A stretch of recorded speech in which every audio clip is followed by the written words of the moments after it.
Hi, I'm Rhonda Massad, and I'm here with this beautiful, sweet angel. How you doing? We're at Vet Mobile Plus, and I'm having a great time. Every time I visit, I get to meet some beautiful souls. And today we're going to be talking about when you get a puppy.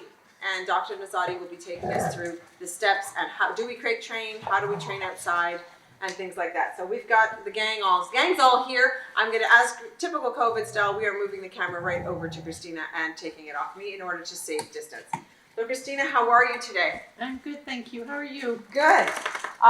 Talk to me. If I get a puppy, we're crate trainers in our house. We do the crate training. So how does that? Is it something you recommend? What do you think? It is very promoted, especially at times where you can't watch your puppy. So they are a lot safer in a crate if you're not going to supervise them. You know, a little bit like you wouldn't leave a 2-year-old toddler to his own devices. It's a playpen. It's a playpen. So yes, exactly.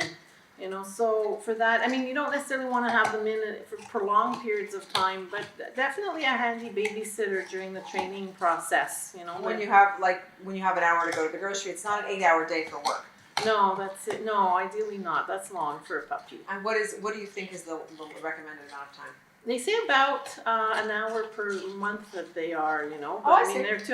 I would think there's a cutoff, you know. Like it's.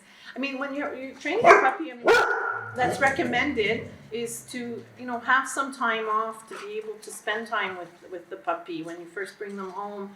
The more you can correct them right away, immediately as things are happening, the faster they learn. The faster they learn, I'll say the rules. You know, like. Okay.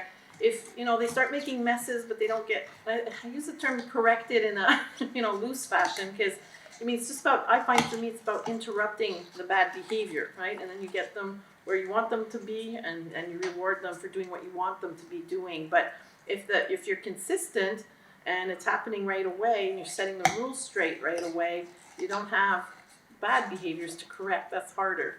And for new dog owners, I know for myself, what new dog owners don't realize when they're training, because I trained my first dog once I got married, and my parents trained the dog before. I didn't even really know, even though I was part of a home that had a dog. Yes. I find we teach them in a way that lets them gather their information, and as they get older, that they fix themselves. Yes, yeah. I mean, they do start to adjust to our routines and everything as well, right? But the training that doesn't go so well is when we let things go, when they're not That becomes corrective behavior. Yes, that needs to be corrected. Yeah. To do. Yeah. So if you're right there, and let's talk about potty training. So when we don't want them to train inside the house, what I did was put them in the crate, and then wait. When it was time to go pee, then they would come out. We'd go outside, do pee, and then we bring them back in, and then wait for the next pee. Exactly. Yes. Because they won't pee in their crate, right? Not usually. Some do. So Okay. It's not a foolproof method. Okay. But but for the most part, yes. If you look at the theory, you want to not have too much room in the crate, because you don't want them doing their business on one side and then lying down on the other. So when for crate training, like for potty training purposes, it has to be just big enough for them to lie down. If they've got too much room, it's going to defeat the purpose as far as potty training goes, if you will, housebreaking. And what about, I know when I first brought Tanky home, walking him long periods of time was not recommended.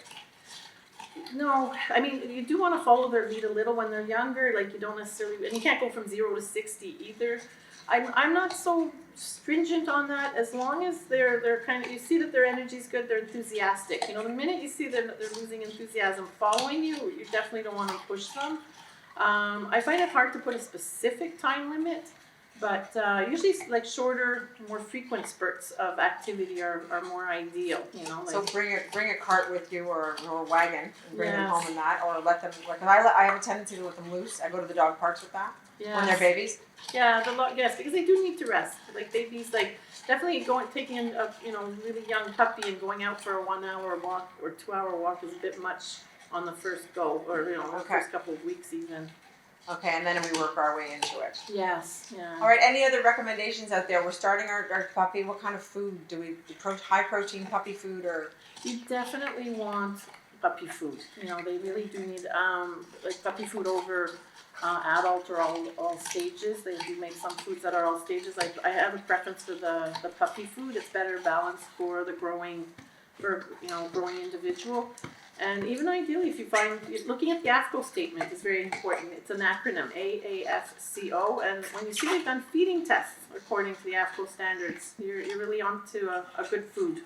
Okay, didn't know that, okay. All right, I want to thank you, and I want to recommend that should anybody be getting a puppy or have a puppy, you do need to register with a vet. Well, you don't need to register with a vet, but ideally you want to have a vet check you out. Vetmobile Plus is here on the West Island for that service. They are very available, and personally, my experience is fantastic. Tanky loves it here. Thank you. So we want to thank you for staying tuned today. And if you have any other questions, you can follow Vetmobile Plus on Instagram, on Facebook, and they do have a website. So check them out.